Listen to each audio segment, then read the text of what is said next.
(10년을) 일해도 퇴직금이 없다는 게 쓸쓸한 일이죠. 노동기본권을 할인받고 있는 거예요. 누구에게나 다 적용받아야 되는 걸 우리는 할인 제도로 특수고용 노동자들은 받고 있잖아요.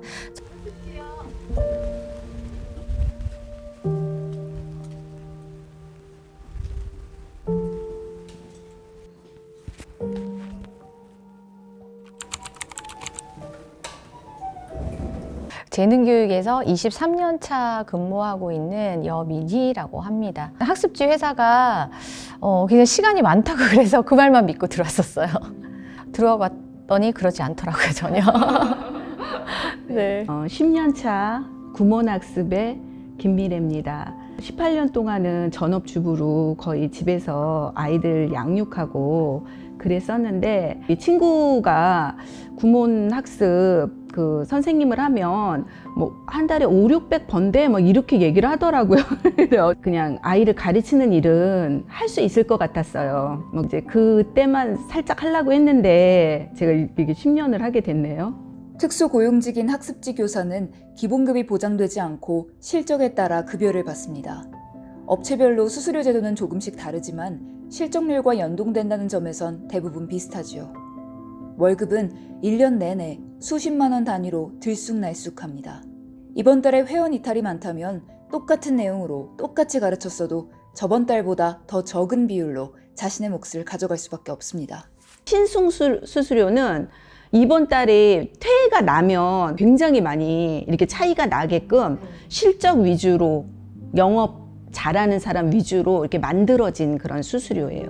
25만 원, 30만 원 이렇게 왔다 갔다 계속. 30만 원 정도가 안 나올 때는, 그러니까 계획을 세워서 한 달을 살기가 쉽지 않죠. 너무 스트레스를 많이 받고 그 다음에 그것에 대해서 민감하신 선생님들은 가라를 써요. 왜? 내가 2개만 있으면 수수료가 다운되지 않잖아요. 부정 영업을 스스로, 선생님 스스로 가라 입회를 쓰게 하는 거더라고요. 재능에서 저희가 2007년도에 한번 지금 구몬에서 제도를 바꾼 적이 있어요. 그렇게 바꿔서 교사가 굉장히 많이 그만뒀었거든요. 2007년경에 한창 그 6년 정도 농성을 했던 적이 있는데, 수수료제도 현장에 정착시키면 안 된다라는 걸 반대해서 그 농성을 시작했었거든요. 수수료제도를 회사가 변경을 했어요. 그래서 재능은 이제 더 이상 그런 제도를 하지 않아요. 근데 구몬이 이제 그 제도를 시행을 하더라고요. 미팅에 참여하면 1%를 주는 수수료율을 채택을 한 거예요. 그래서 강제 참여. 그러니까 미팅을 참여하지 않으면 무조건 1%를 빼는 거죠. 내가 받아야 되는 수수료에서. 재능은 수수료 제도는 기본적인 누적된 수수료율은 기본으로 가는 거고, 거기에 전문 교사 수수료가 인센티브 형식으로 붙는 거예요. 왜냐면 전문 선생님 수수료라는 게 전문 자격만 있으면 되잖아요. 근데 지금은 거기에 실적을 연동을 시킨 거예요. 그래서 분기별로 실적 1을 해야지만 그 3%를 주게끔 바꾼 거죠. 선생님들 현장에서는 부정 영업을 할 수 있는 거예요. 그 수수료 제도를 시행하기 위해서 동의서를 받았는데, 근데 사실 선생님들이 지국에서 잘 지내고 싶고 지국장이랑 관리자가 선생님 이거 동의하세요라고 내미는데 그 동의서에 사인을 하지 않겠어요.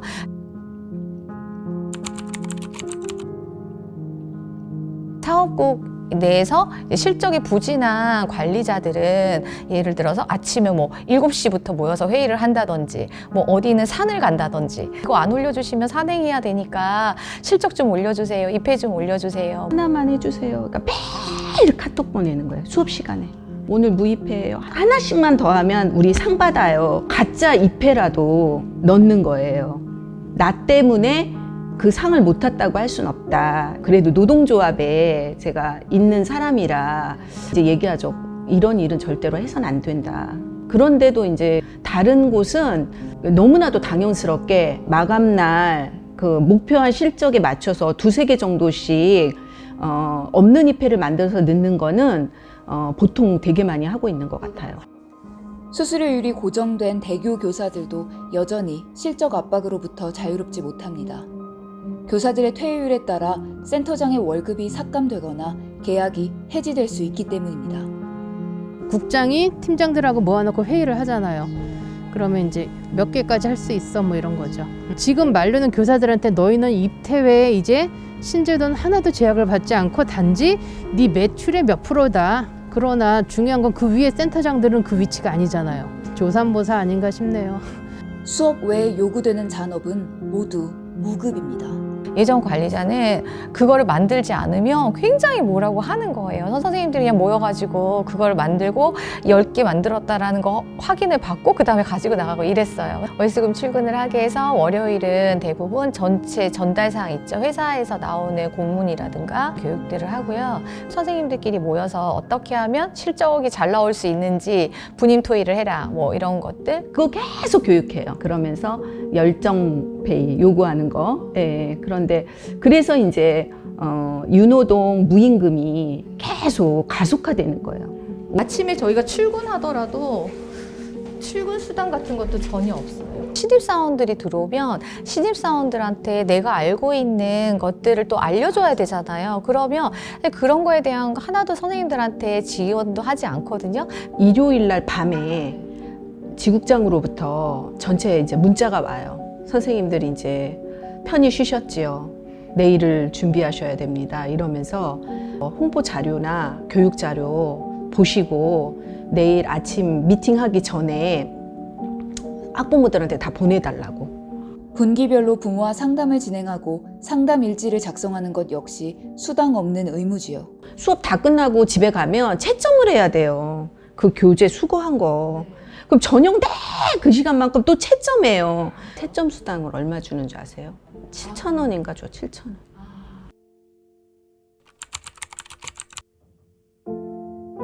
또 코로나 처음에 발생했고 그 당시 초반에는 타격이 굉장히 컸어요. 그래서 긴급고용안전지원금이라고 해서 소득이 25% 정도 이상 감소된 사람들은 그 지급을 받았었거든요. 선생님이 12분인데 거의 8분인가 정도 받으셨어요. 80% 선생님들이 25% 이상이 다 소득이 감소가 됐던 거죠.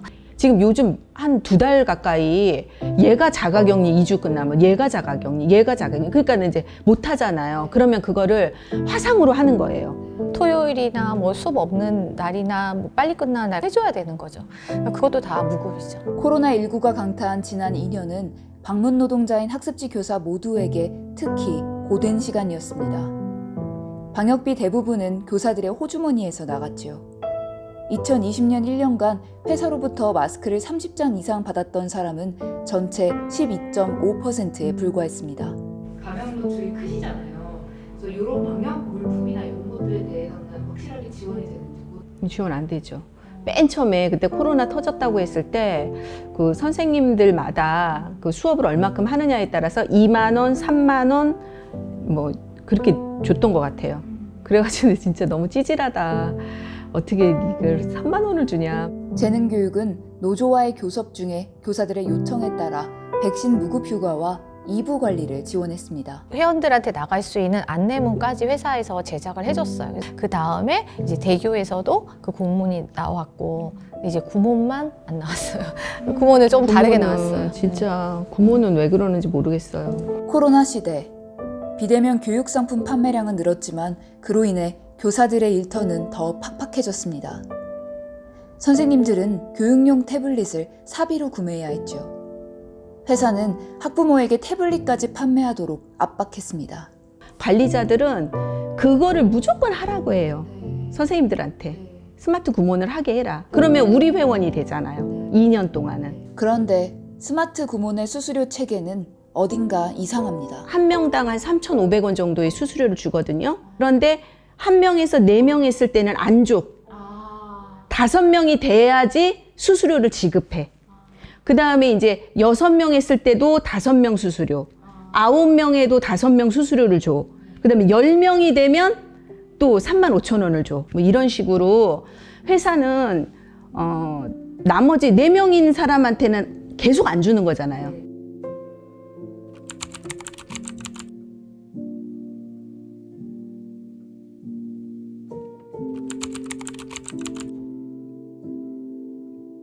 개인사업자인 특수고용직은 노동조합 활동을 위해 자신이 사용자의 지휘, 감독을 받는 노동자라는 사실을 스스로 입증해야 합니다. 2007년도에 농성을 시작하게 됐는데 회사가 그때부터 조합원은 다 계약 해지시킨다라고 선언을 한 거예요. 그러면서 선생님들이 이제 그만둘 수밖에 없는 상황이 된 거죠. 그렇게 해서 11명이 남았는데 이제 그 11명이 남은 사람들 중에는 이제 조합원들이기 때문에 그럼 계약 더 이상 너희와 계약하지 않겠다라고 해서 그래서 이제 계약 해지가 된 거고 2013년 2월 당시 해고 노동자였던 여민이 오수영 씨는 재능교육 본사 맞은편 해화동 성당 종탑에서 고공농성을 시작했습니다. 8월 사측은 해고자를 전원 복직시켰고 2076일 만에 단체협약 원상회복 합의에 이르렀죠. 202일간의 고공농성도 종료됐습니다. 2018년도 6월에 이제 법적으로 노동자성을 인정을 받게 됐잖아요. 이제 교섭을 하게 됐고 하면서는 회사가 이제 하지 않으면 부당노동 행위가 된다든지 전임자 할당을 받고 전임 활동비를 지급받을 수 있게 된 거죠. 너무 잘 된 건 뭐냐면 대교에서 그 단체 협약을 이제 하거든요. 재능의 기본 판례가 있기 때문에 판결이 금방금방 나온 거예요. 한번 힘들게 전례를 만들면 업계 내 다른 모든 이들이 함께 수혜를 볼 수 있을 거라 예상했지만 그렇지 않았습니다. 노동위원회는 구몬학습지 교사의 노조법상 노동자성을 인정하지 않았습니다. 국정감사에서 노동위원장은 특이하고 이례적이라고 답할 뿐이었죠. 대교랑 재능이랑 막 이렇게 비교해서 우리 학습지 같은 업계라고 얘기하거든요. 같은 학습지니까 우리도 노동자다 이렇게 인정해라 하는 거는 인정을 안 한다는 거죠. 그러니까는 정말 그게 아이러니한 거죠. 아, 이 세상이 이런 거구나 그때 제가 알았던 것 같아요. 처음으로 정말 분노했어요. 노조법 2조가 개정이 돼서 모든 노동자들이 노동자성을 좀 인정을 받게 되면 재판에 가지 않더라도 단체 교섭을 시작할 수 있잖아요. 그런 말 쓰는데 그 노동기본권을 할인받고 있는 거예요. 누구에게나 다 적용받아야 되는 걸 우리는 할인 제도로 특수고용 노동자들은 받고 있잖아요. 그런 것들이 좀 개선됐으면 좋겠어요.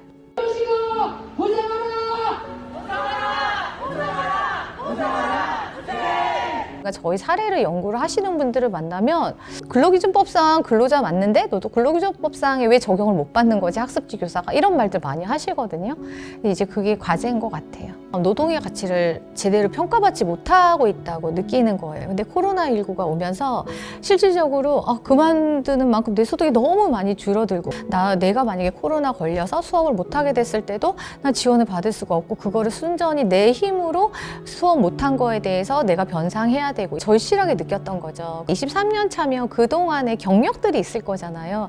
그 경력에 대한 회사에서 보상이 전혀 1도 없는 거예요. 근로기준법상 노동자성 그런 거를 인정해줘야 그게 돼. 저는 되면 다 해결이 될 것 같아요.